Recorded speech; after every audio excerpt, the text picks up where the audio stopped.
This is The Third Person by Emma Grove, and I cannot recommend this book enough. I feel like this is the first big success in the newest generation of mental health graphic medicine comics. Graphic medicine refers to any comics that deal with anything medical. The first generation started in the 60s with cartoonists acknowledging their mental health struggles at all, even though it was often done as humor, especially when done by male cartoonists. Men often use humor to cope with trauma that they have experienced or to mask the extent of the damage that it has caused them. The second wave was more of a combination of both hashtag relatable comics, which I feel are very toxic, and also longer works about healthy ways that people find to deal with their mental health, the most powerful tools being therapy, medication, and self-care techniques like meditation.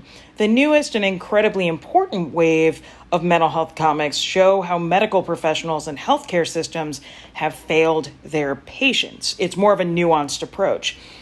Number one, this book is extraordinary for a few reasons. It educates the reader and beautifully illustrates dissociative identity disorder, but it also seamlessly weaves DID with the trans experience.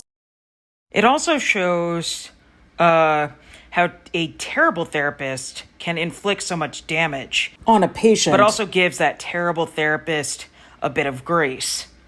So I think a lot of people don't realize that just going to a doctor or a therapist isn't enough to keep their health in check.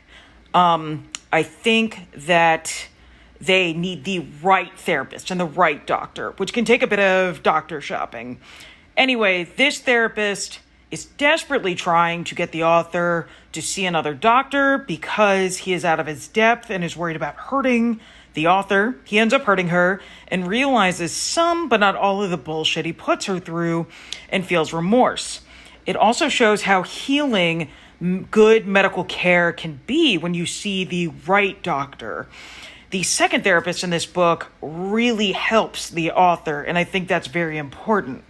Finally, the notes in the back about the author's creative process and how they created the book is extremely helpful and will influence how I write future work.